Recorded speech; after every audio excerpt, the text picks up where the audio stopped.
si alguien nos pudiera garantizar que un acto de ese tipo o cualquier otra de esos pedidos, que son a veces innegociables, podría llevarnos a un escenario donde el día de mañana ya no haya ninguna persona y hay una paz social en todo el Perú y empecemos un camino de desarrollo que tanto lo necesitamos, estoy seguro que la presidenta y todos nosotros renunciaríamos.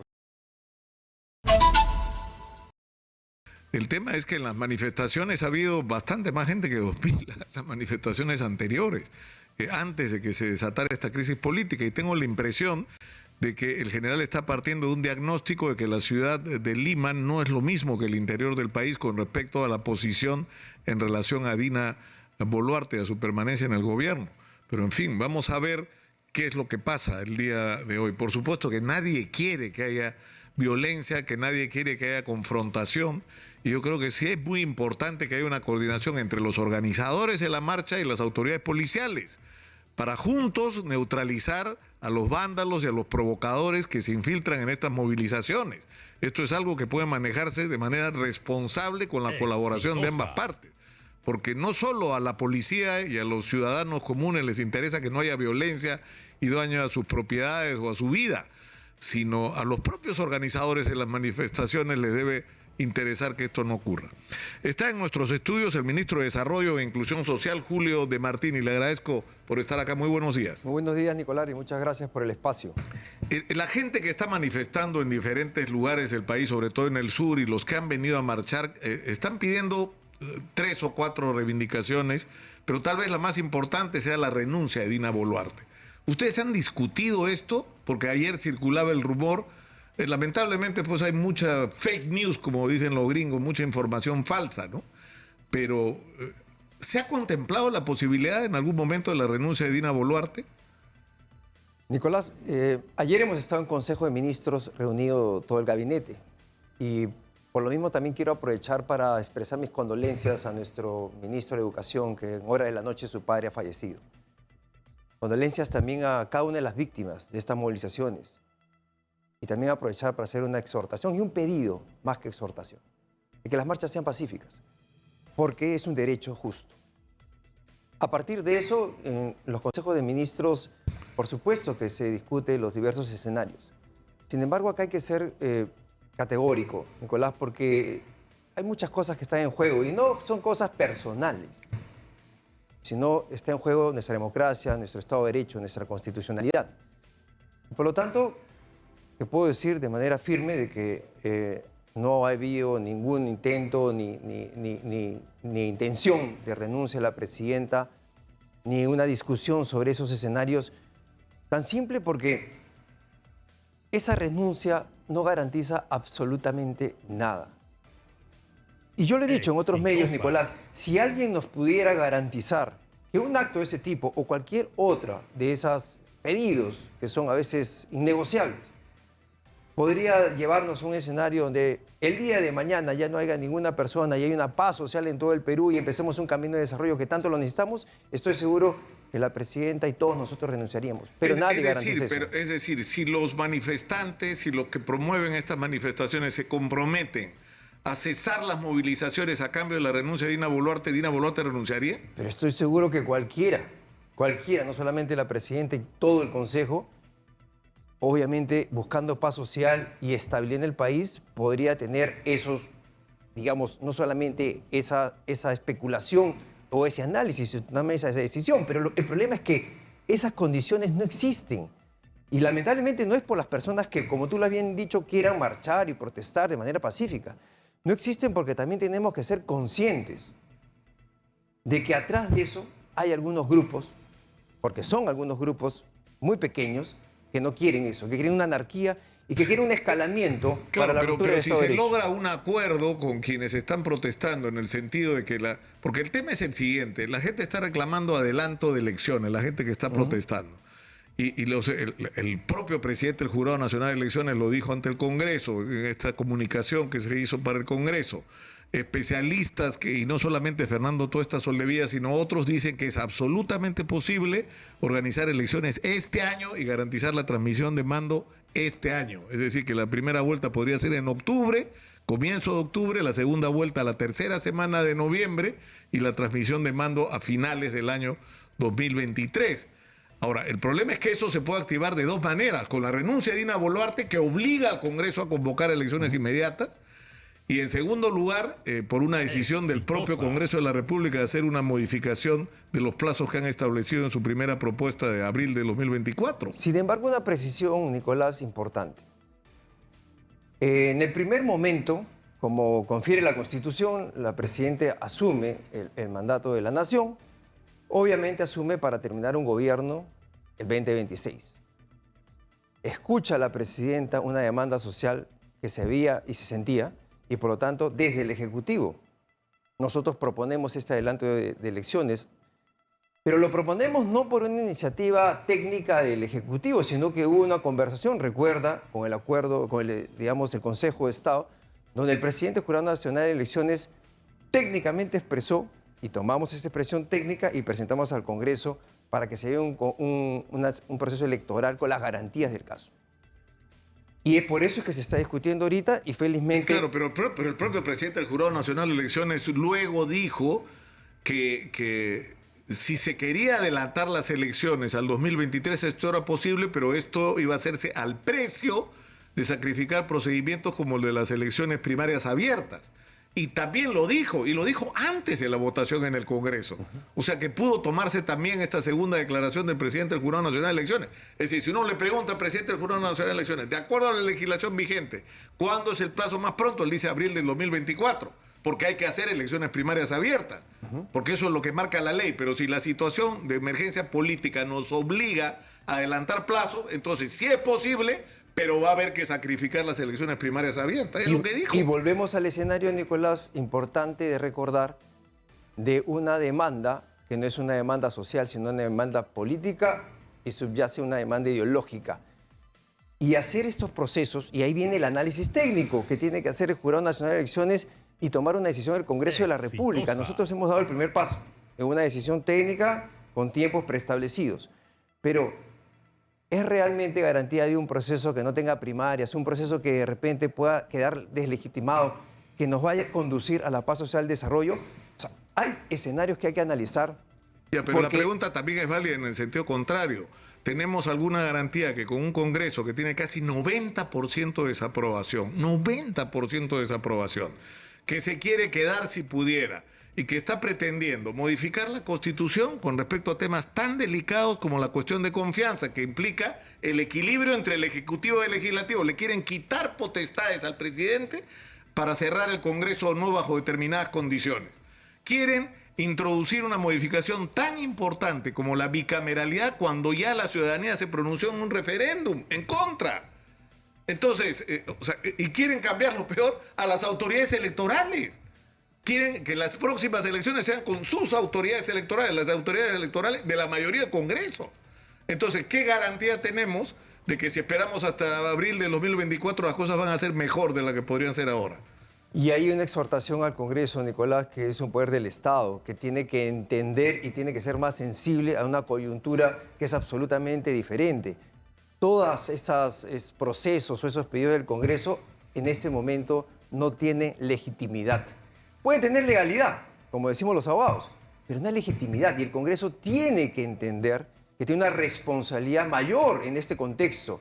El Ejecutivo hace lo suyo, pero el Congreso tiene que entender que esos cambios constitucionales, esas medidas ahorita no tienen espacio. Sobre todo cuando tenemos una convulsión social. Pero sí tiene espacio lo que estamos hablando. Discutir técnicamente qué opciones desde el Congreso se pueden realizar. Y eso viene de la demanda social, de la sensibilidad de la población, que tiene una clase política que lamentablemente ha caído en descrédito. Por lo tanto, nosotros privilegiamos eso. El diálogo, la solución concertada, no puede ser unilateral ni del Ejecutivo ni del Congreso, y tampoco unilateral de algunas voces que sabemos que lo que quieren es el caos y la anarquía, no la protesta social. Esa es muy legítima. Claro, pero el problema es que cuando uno escucha a Alberto Tarola hablar, él le atribuye a todos los manifestantes la condición de financiados por el narcotráfico, financiados por la minería ilegal, manipulados por el terrorismo, y lo único que logra es irritar a la gente que ya está molesta. O sea, le agrega, digamos, gasolina al incendio. No es así. Hay demandas sociales, Nicolás, de años, hay brechas sociales, y lo dice justamente que está a cargo del Ministerio de Desarrollo e Inclusión Social. Trabajamos todos los días con más de 7 millones de personas pobres extremas. Hay un Estado que no ha escuchado por décadas. Y hay cosas tan básicas como los servicios principales que la población debería tener y que no tiene. Por lo tanto, se pide disculpas por eso, porque cuando uno asume una posición del Estado, uno tiene que reconocer que también recibe un pasivo. Se pide disculpas, pero sobre todo el propósito de enmienda es, en un gobierno de transición corto, empezar a hacer y a darle credibilidad a las personas que sí hay un Estado que puede hacer las cosas, porque sí se pueden hacer las cosas. Un ejecutivo eficiente, técnico, profesional, pero con sensibilidad social y política, tiene que hacer las cosas en corto plazo. Pero también subyace esa mirada que lamentablemente ha existido cuando vemos toda una estrategia de corte militar o paramilitar en toma de aeropuertos, de activos críticos, en cierre de carreteras, en desabastecer de alimentos a la ciudad y a la población más vulnerable, en impedir que llegue la salud pública. Eso, que son los menos, sí, posiblemente, y estamos seguros, está investigando. Pero esos los aíslas, para eso se utiliza la inteligencia. O sea, Correcto. Los momentos más exitosos de la lucha contra los movimientos subversivos en este país ha sido cuando se ha usado el cerebro y no el hígado.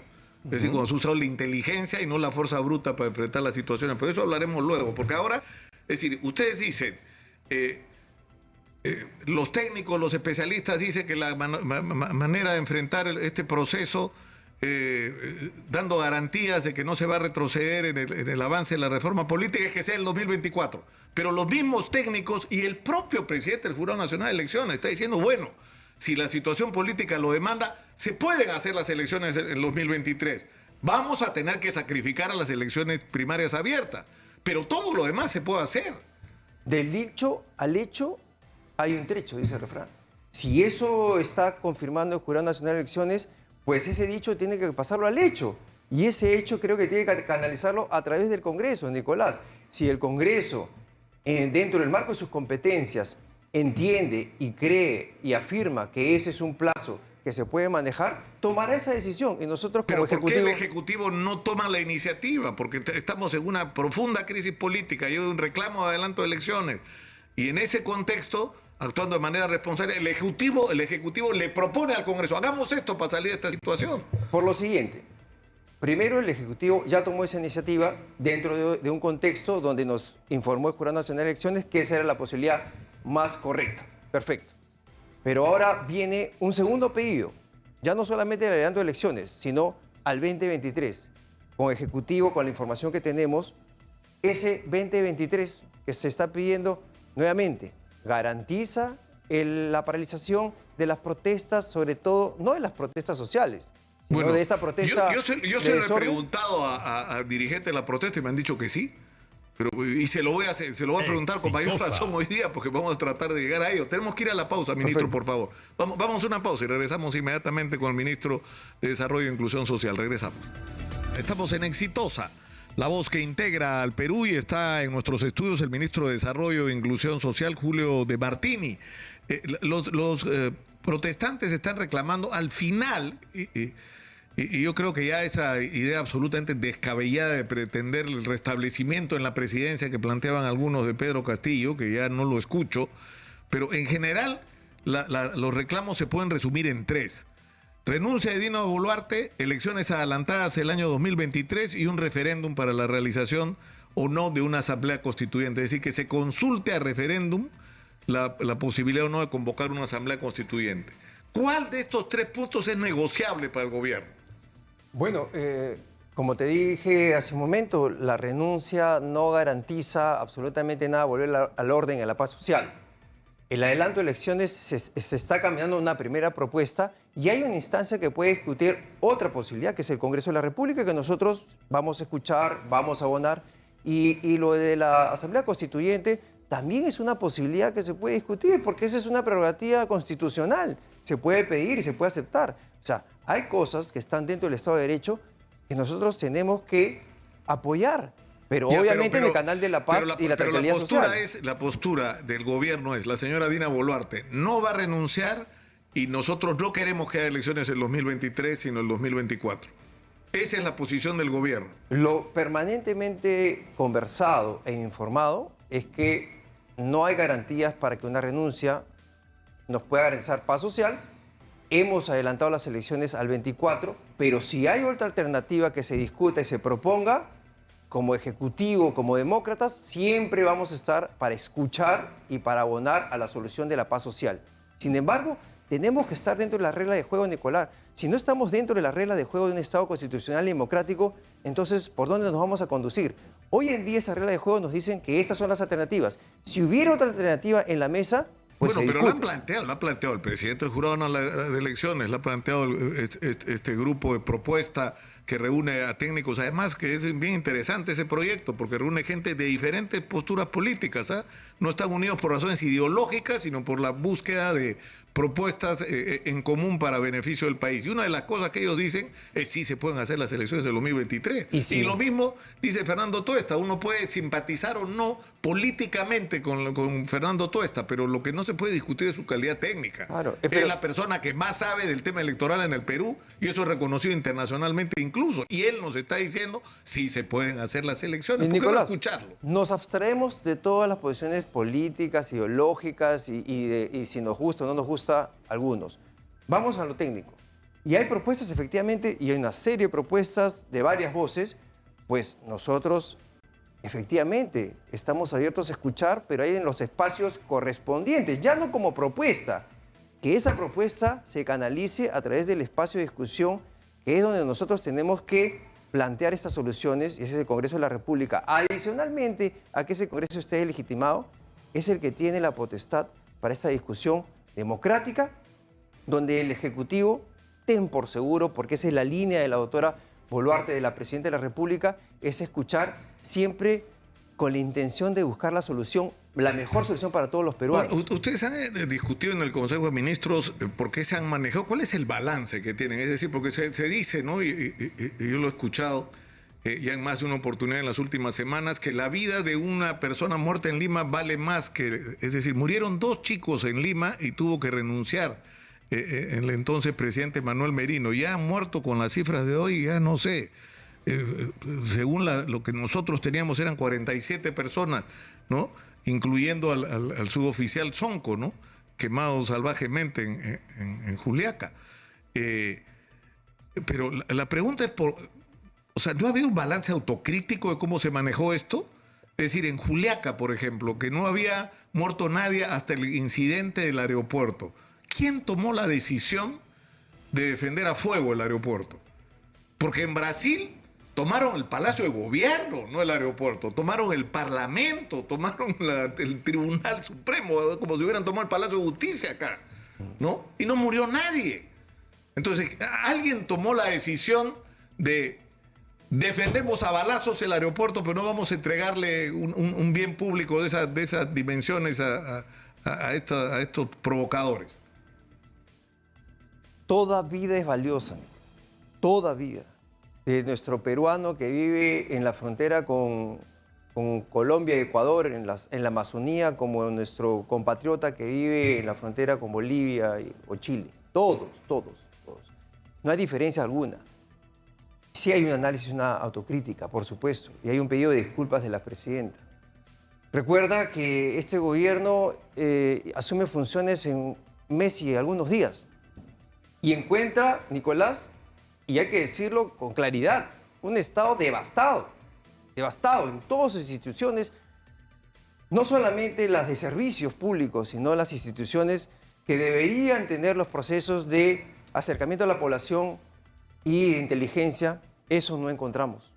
Y se tomaron decisiones pensando en los 33 millones de personas y pensando en que lo único que nos une a nosotros es estar en un país que respeta los derechos de todos y la democracia. Por eso es que efectivamente no se quería ninguna muerte. Hubo órdenes expresas de la presidenta compartidas en el Consejo de Ministros donde se dijo se privilegia el diálogo que hasta ahora estamos haciendo y que sí funciona. Sí, pero no entiendo el diálogo, porque al Acuerdo Nacional se le ha convocado prácticamente un mes y días después de instaló el gobierno de Dina Boluarte, o al mes de instaló el gobierno de Dina Boluarte. O sea, ¿por qué si se promueve el diálogo no se ha convocado más que una vez a la reunión del Acuerdo Nacional, que encima se suspendió por las muertes en Puno, cuando era el momento más urgente de que ese acuerdo se reuniera? de que ese espacio existiera. Desde que asumimos la responsabilidad de conducción del país, Nicolás, nosotros hemos estado en permanente diálogo con casi todas las personas o las instituciones que conforman el Acuerdo Nacional. Si bien es cierto, es el espacio privilegiado que todos los demócratas sabemos que existe, pero no quiere decir que no hayamos estado en diálogo inclusive con el presidente del Acuerdo Nacional, el doctor Max Hernández. Con ellos también hemos tenido diferentes, pero lo que sucedió esos días, Nicolás, demandaba de una acción inmediata, de acciones inmediatas, no solamente de diálogo en el espacio del Acuerdo Nacional, sino el diálogo que estábamos tratando de construir en esos días, en esos lugares más complejos, y sobre todo ya una acción inmediata a la población que estaba sufriendo. Yo mismo he ido con la ministra de Salud a llevar medicinas a Ayacucho en el momento más álgico y pedir al arzobispo de Ayacucho y algunas fuerzas de la sociedad civil que nos faciliten los caminos de diálogo en el momento más difícil. Hoy día, felizmente, eso empieza a tener un puente, porque ya estamos conversando con la sociedad civil de Ayacucho organizada, porque ya están viendo ellos que está bien la protesta pacífica, ahora, pero que necesitan solución a sus problemas. Pero el problema es que, es decir, el hecho de que las protestas se hayan enfrentado de la manera como se ha enfrentado ha tenido consecuencias. Es decir, por ejemplo, la decisión con respecto a cómo manejar la crisis del aeropuerto de Juliaca, o la decisión de que en Ayacucho las Fuerzas Armadas intervinieran. Yo recuerdo que vimos la imagen de los manifestantes tratando de entrar a la Plaza de Armas de Ayacucho y miembros del ejército, soldados con sus fusiles, enfrentando a estos manifestantes. Y lo que dijimos en ese momento, me acuerdo, fue: esto va a terminar mal.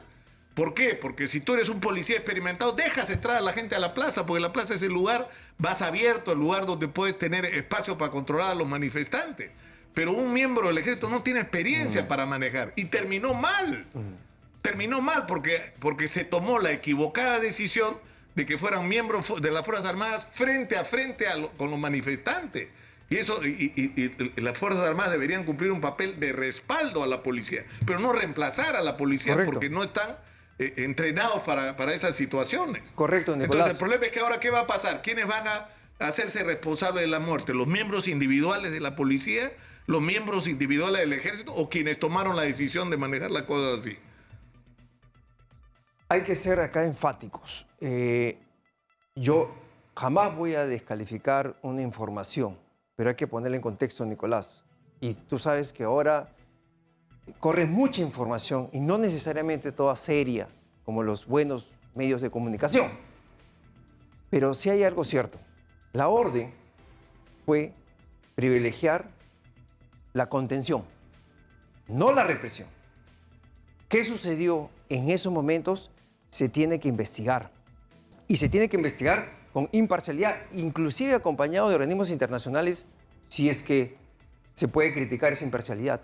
Porque no solamente es un hecho aislado, sino es cómo se manejó, como bien dices tú, esa situación. Queremos saber todos los peruanos cómo se organizó y cómo se llevó a cabo. Pero el problema es que cuando te ocurre que se presentan manifestaciones y supuestamente se da la orden de que se va a enfrentar, digamos, con inteligencia y privilegiando la protección y no el uso de la fuerza, y muere gente en Andahuaylas, muere gente en Ayacucho, muere gente en Cusco, muere gente en Puno, muere gente ayer en Macusani, y ya pues el asunto rebasa las responsabilidades individuales. Hay una responsabilidad política en que la cosa se haya salido de control. Y por eso es que nosotros... O por responsabilidad directa de haber instruido de que de esa manera se van a manejar las cosas, o por no haber sabido, digamos, defender una manera distinta de hacer las cosas. Pero en ambos casos es descalificante para quien... Los estados de emergencia, Nicolás, y como tú bien lo has señalado,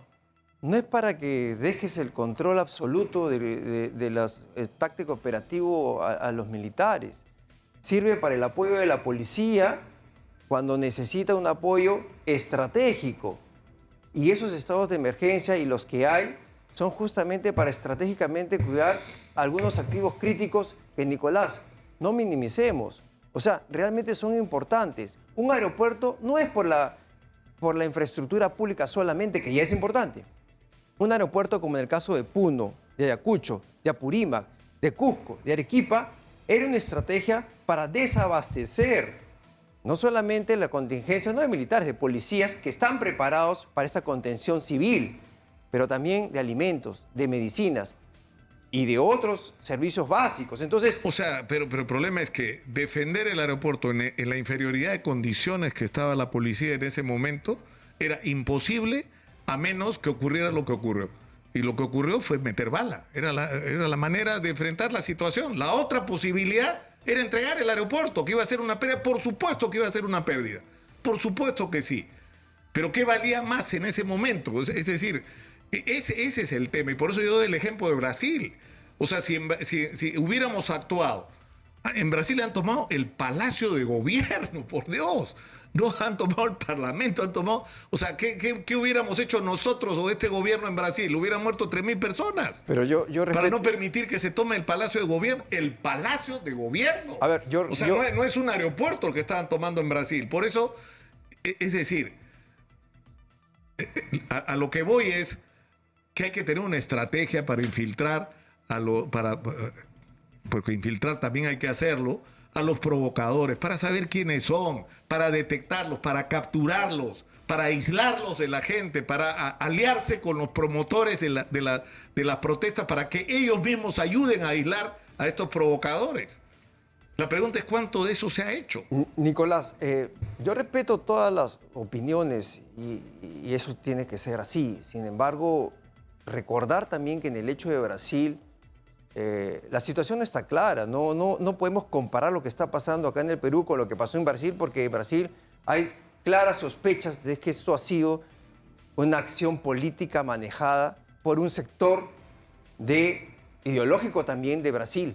Yo lo dejo ahí porque... No, pero eso ha sido convocado por Bolsonaro, por la gente de Bolsonaro. Se va a Estados Unidos y su gente toma... Y adicionalmente eso se dice, ¿no es cierto?, que eso está concertado con un sector de las Fuerzas Armadas y Policiales. Por lo tanto, discurrió... Con la policía militar que ha sido permisiva. Así es, por eso discurrió, porque estaba concertado sin ningún problema con una posible toma de un Congreso que no se llevó a cabo felizmente. Son escenarios diferentes. Sin embargo, sí rescato algo. Ninguna vida es permitida, todas son valiosas. Y hay situaciones de crisis como lo que estamos viviendo y como lo que pasamos en esos momentos, que las decisiones son muy complejas.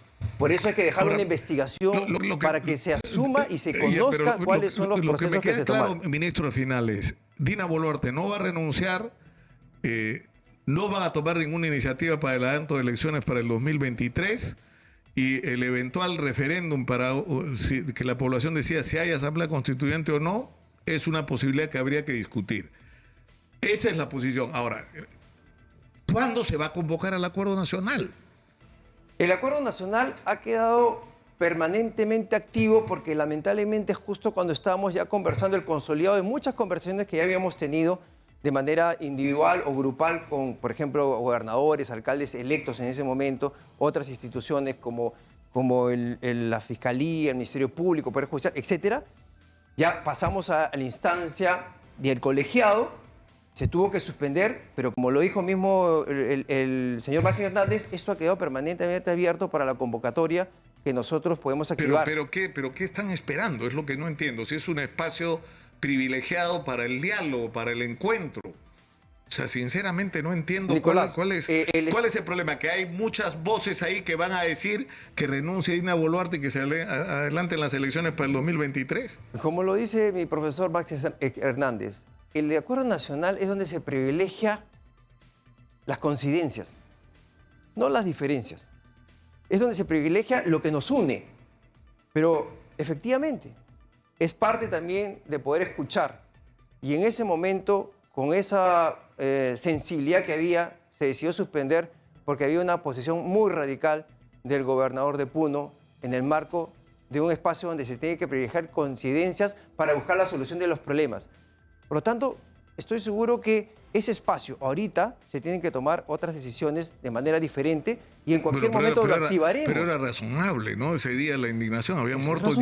O sea, en ese momento que se levantó, creo que habían muerto 12 personas. O sea, no entonces sabía lo de las 17. Así es.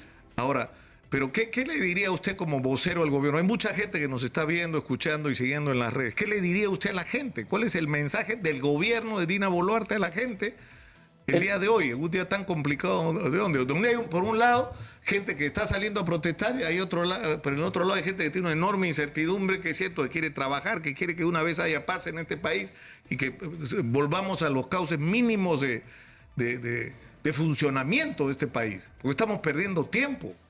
Somos 33 millones de peruanos y peruanas en nuestro país, Nicolás, que queremos paz, la gran mayoría. Y yo, el mensaje que quiero darles, Nicolás, porque está funcionando, tal vez no en los lugares que son más complejas las demandas, que hay mucha sensibilidad, pero ya hay espacios de diálogo importantes en Ayacucho, en Apurímac, en Arequipa.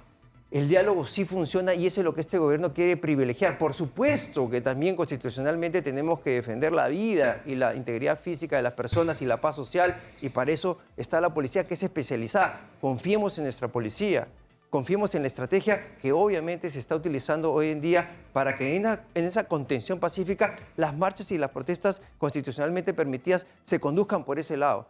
Pero sobre todo, Nicolás, este gobierno de la presidenta Boluarte sí ha privilegiado diálogo. Hay hermosos ejemplos de diálogo que tenemos ahorita y de que la población en algunos lugares, inclusive donde hubo protestas, ya está entendiendo que si hay un gobierno que va a destrabar los problemas que hace muchos años los aquejaban y que tiene esa voluntad de construir la paz a través de la eficiencia y la eficacia de un desarrollo de una política activa y devolver la confianza a la gente también de la clase política, pero no solamente de la clase política, de la clase tecnócrata que también ha estado dándole espaldas a la solución de los problemas de todos los peruanos.